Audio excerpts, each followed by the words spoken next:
Greetings and welcome to Two Melanated Minds. I'm your host, Chris Enlightened, and I'm joined by my co-host, Dr. J.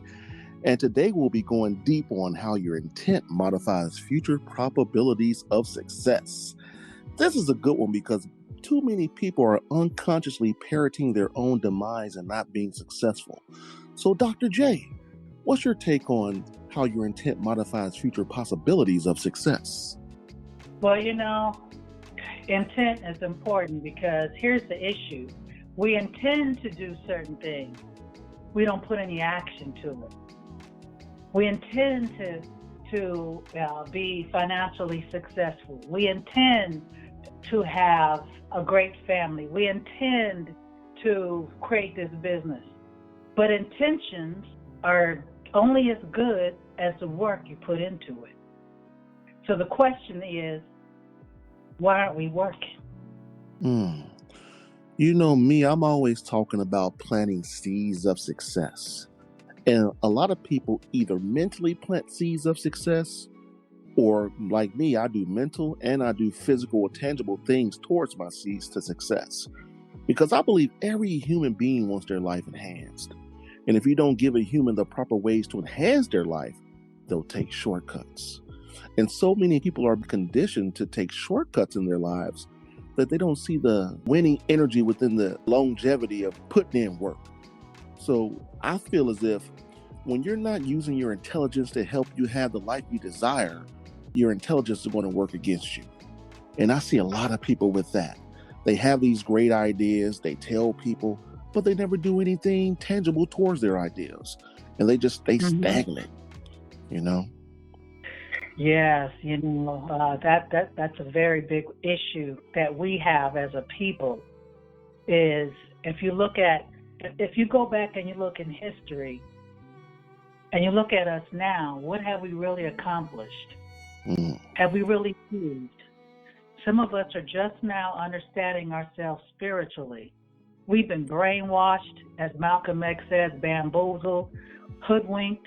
And, we say what we want. We're always talking about what we're going to do. We're going to do this. We're going to do that.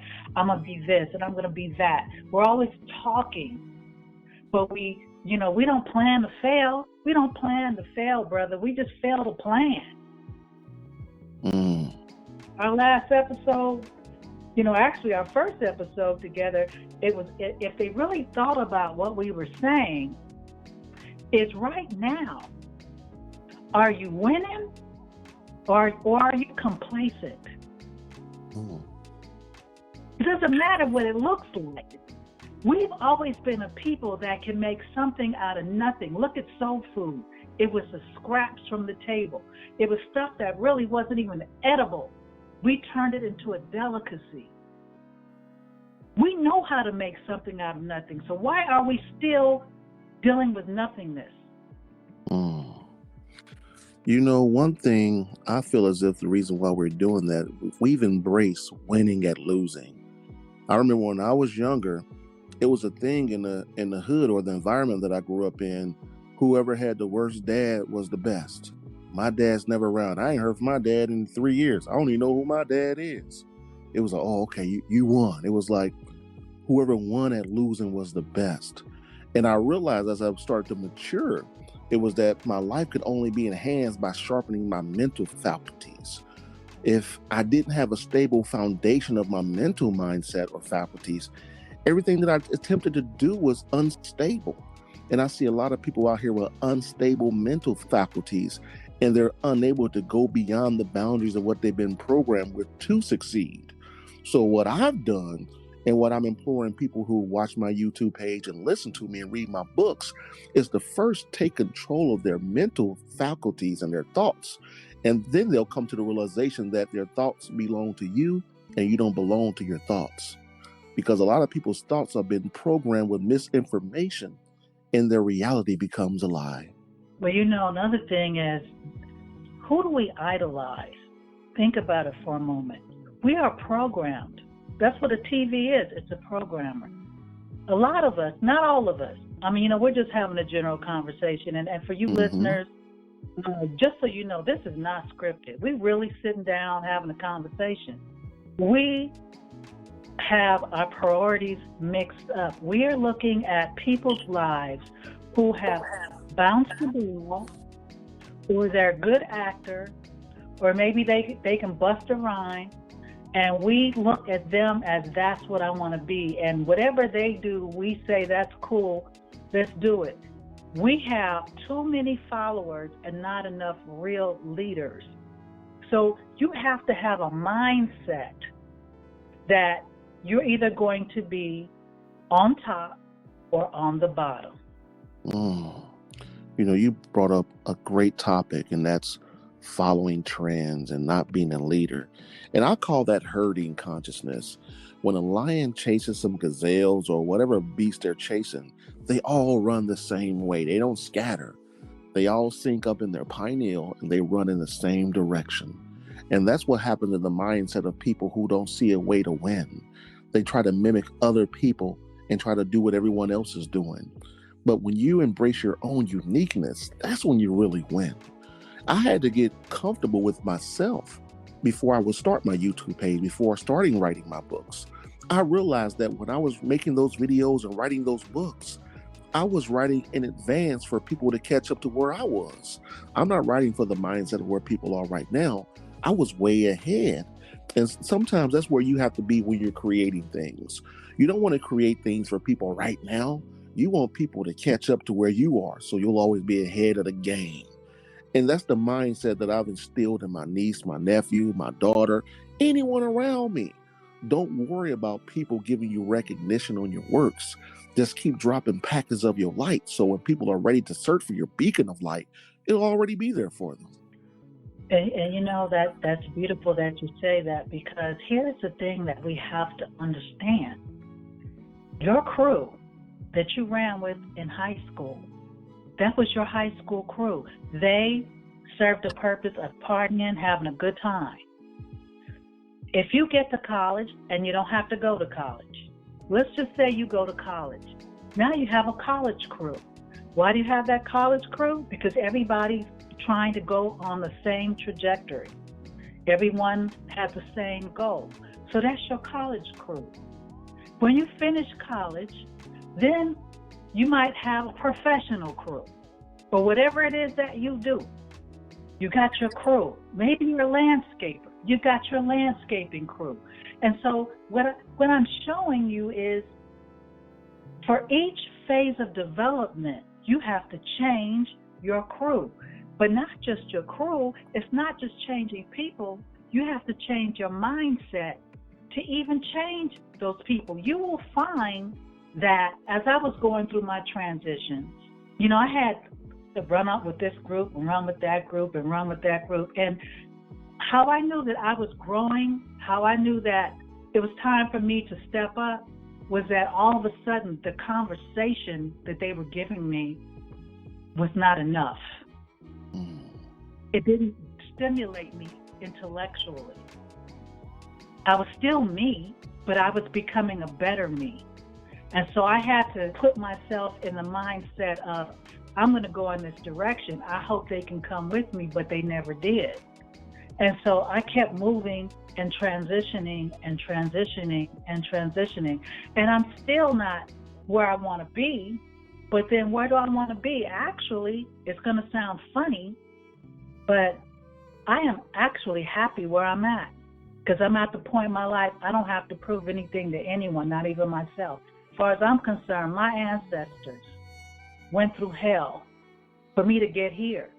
And for me, it's a slap in the face to do nothing with your life when what you have right now, your ancestors only dreamed about. They died dreaming about you being able to build and have and create and just to even have a unified family. That was a dream to them. To be able to have your own home and your own business and your own video show or your own, that was a dream to them. Why do you want to waste that? You waste their sacrifice when you do nothing with your life. Powerful, powerful.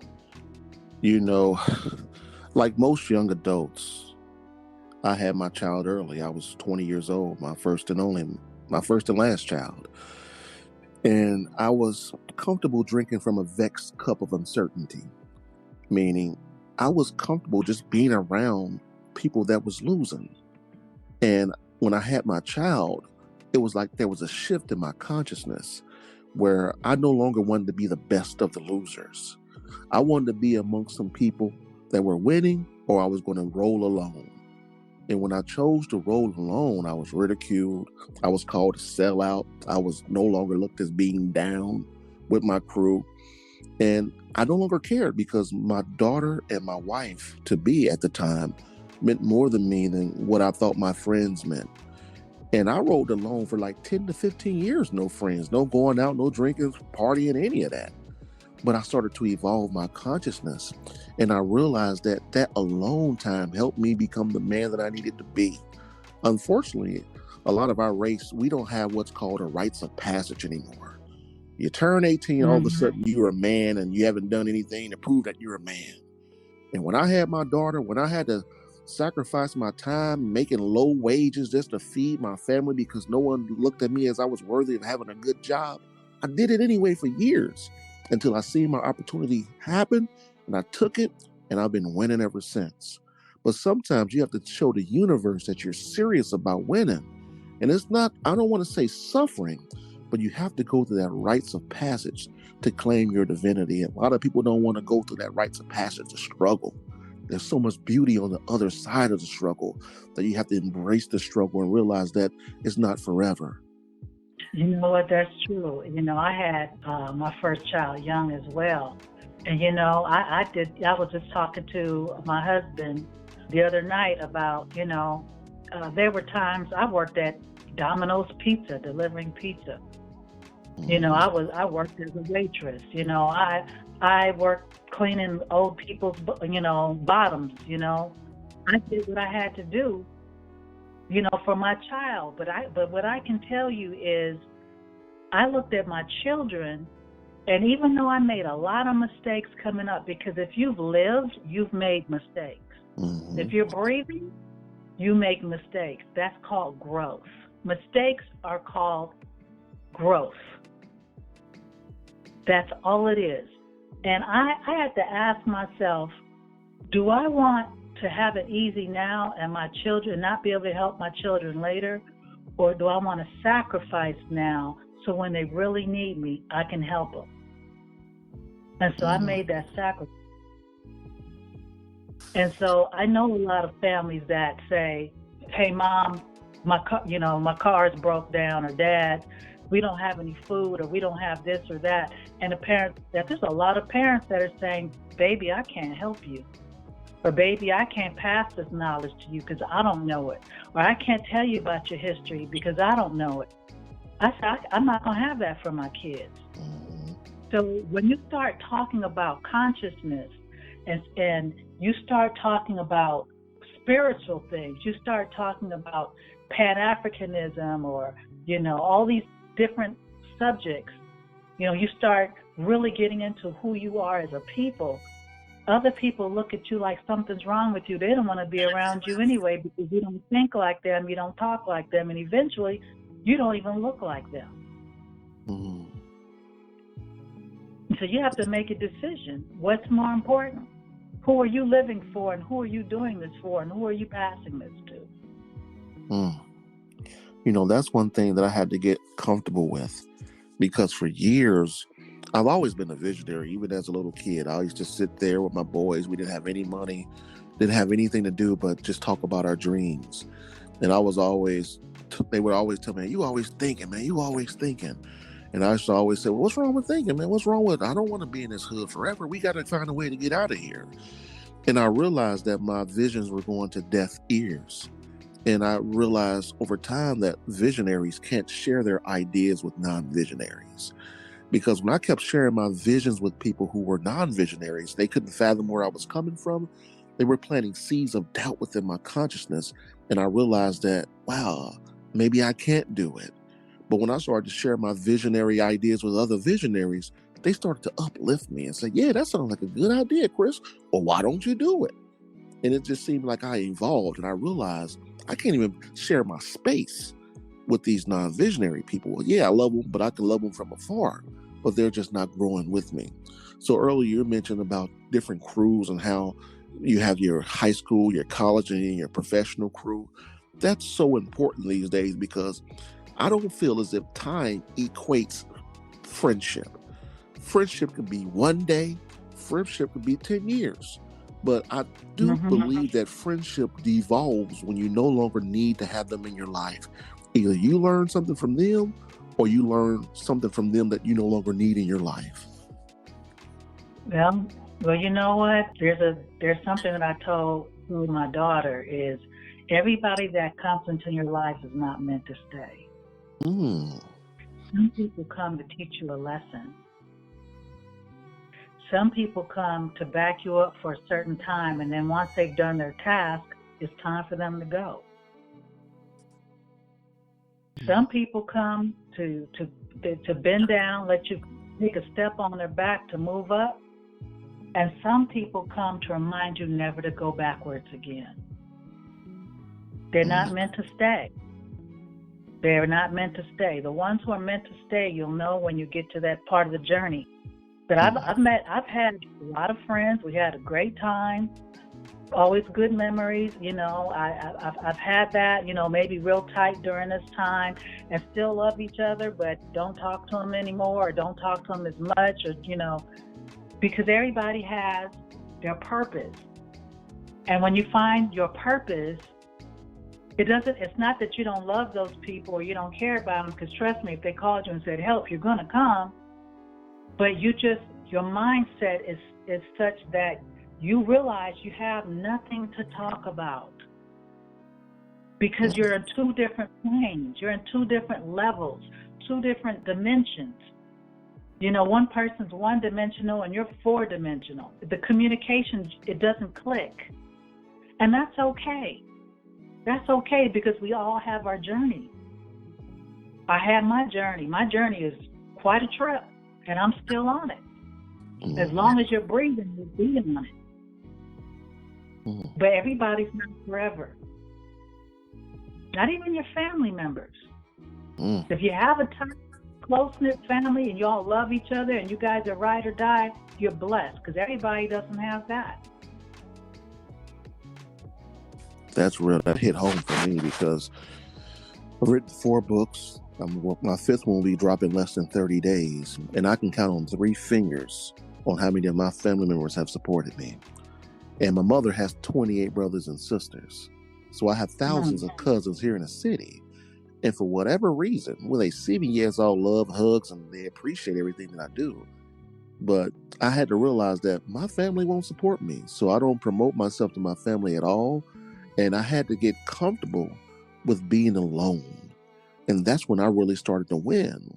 I no longer fight for my limitations because when you fight for your limitations, you get to keep them. And I've stopped embracing my shortcomings. I used to justify my losses with my shortcomings like, well, that's expected. I'm a black man. We don't get a shot. The man has his foot on my neck.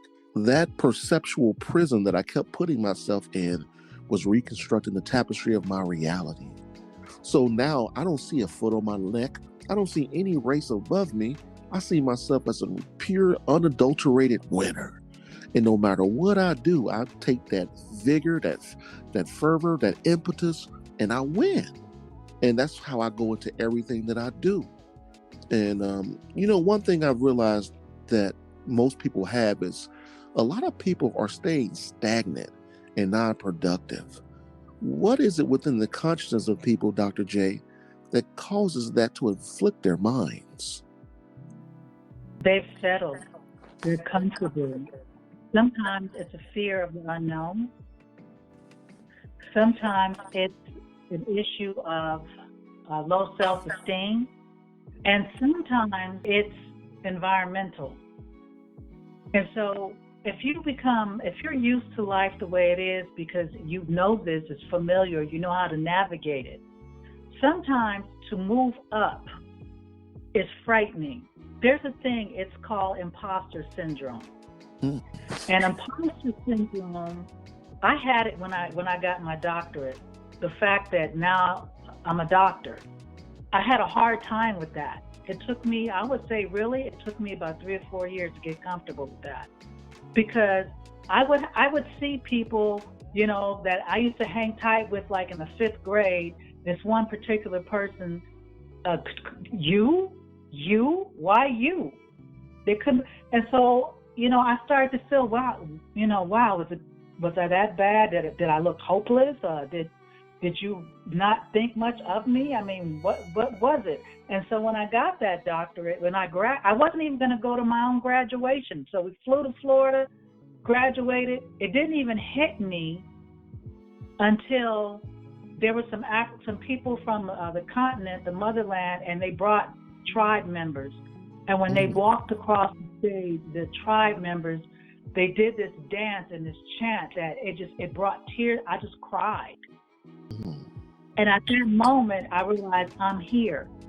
But I still had a hard time accepting, you've gotten into this realm. What does that mean? Am I supposed to change? Am I supposed to look a certain way? Am I supposed to speak a certain way? What am I supposed to do? And you know what? I sat back and I really thought about it, and I looked in the mirror. And I said, I'm not supposed to be anything except who I am. Who is that? And I left it there.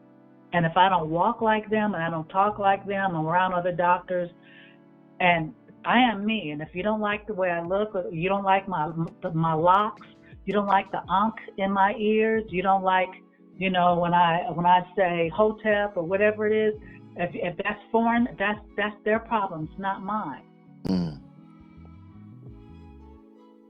It's not mine. So sometimes we feel like we don't belong there. That even if you earned it, you feel like you don't belong there. And that's imposter syndrome. It's having a hard time swallowing the fact that you did make it there.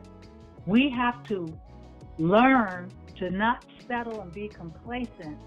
You don't owe anybody anything, and you don't have to look or dress or think like anybody. When you start winning, when you get to that point where you have transitioned on that higher level, if they don't want to be around you, then you know what? It's no loss. You know why? Because you came into this world by yourself. You're going to leave by yourself. You're going to answer. When you take your last breath, you're going to answer. And nobody's going to be around to answer for you. So do you, and keep your mind on higher things, and think forward. Forever forward, never backwards. Powerful. You know, I think a lot of our audience needed to hear that, because I feel as if a lot of us are taught to conform. I remember when I was younger, I grew up in the hood, but my mom knew that the only way for me to get out of the hood was for her to make sure that my mental state wasn't hood like everyone else's. So I remember in the summertime, I used to hate it. She used to make me read books while all my friends were outside playing games, playing football and baseball. And my father wasn't in my life, so I had no one to teach me how to play catch or anything. And I wasn't good anyway in sports, but she knew that I was more of a thinker. She used to make me write stories and essays and things like that. And she would never even read them. She just wanted me to be better than everyone else. And that is still something in me, to be better than everyone else, even to this day. And it didn't dawn on me until I became a father that my wife told me one day. We were just sitting there watching TV, and out of the blue, she was like, you know what? I've been knowing you for years, and your confidence has been consistent. And she loved the way, no matter where I am, no matter where we go, I'm always confident. I walk into a room, I give strong eye contact, and I lead with strength through peacefulness. But underneath that peacefulness, you can feel that energy of a winner. And that's something I take pride of. And I feel as if we as a people, as the human race, start developing more confidence in our actions and who we are, then there will be a much better place for everyone else. As long as we start thinking about the betterment of mankind, I think that's when different doors of opportunity will start opening up for people? Well, you know, I would say we're not better than anyone else. I would say that we have chosen to move forward where others have chosen not to. They can reach the same plateau. Hey, I'm from the hood myself. I had two parents. I had a good life. I have to say it. I had a good life, but I got some hood in me, and I'm not ashamed of that. I've got some hood in me. It taught me how to survive. It taught me how to be tough. If it was not for the hood, if it was not for the community, if it was not for the adversity that I chose to put myself in, because I didn't have to, because my parents didn't I had a lot more than a lot of other people had. People that grew up where I grew up, they know what I'm talking about. We were pretty well off. We were okay. We weren't struggling. We weren't in the project. We didn't have that experience. But still, the decisions that I made and the adversity that I experienced was of my own doing. I had a choice in that. But today, I thought I would never say, I am glad for those adversities because they made me strong. People say I'm so strong. Well, I'm strong because I had to learn the lesson. I was the type of kid, when I became a teenager, I was rebellious. I was very rebellious. And so you could tell me, don't cross the river because you're going to drown. I'm going to cross the river just to see. Mm-hmm. And so that is a part of who I am. And so when things get tough and get hard, and I figure, I might cry, I'll cry and say, you know what, it hurts and blah, blah, blah. What am I going to do? Then the neighborhood rises up in me and says, you don't have time for this. Wipe your face and keep pushing. So your background, growing up in the hood, hood is neighborhood. You could be in the suburbs, you could be in the projects, you could be, in the inner city, you could be in Malibu, you could be wherever. But you are a product of where you were raised. You are a product of that. And everyone that's come through your life has deposited either seed or fertilizer.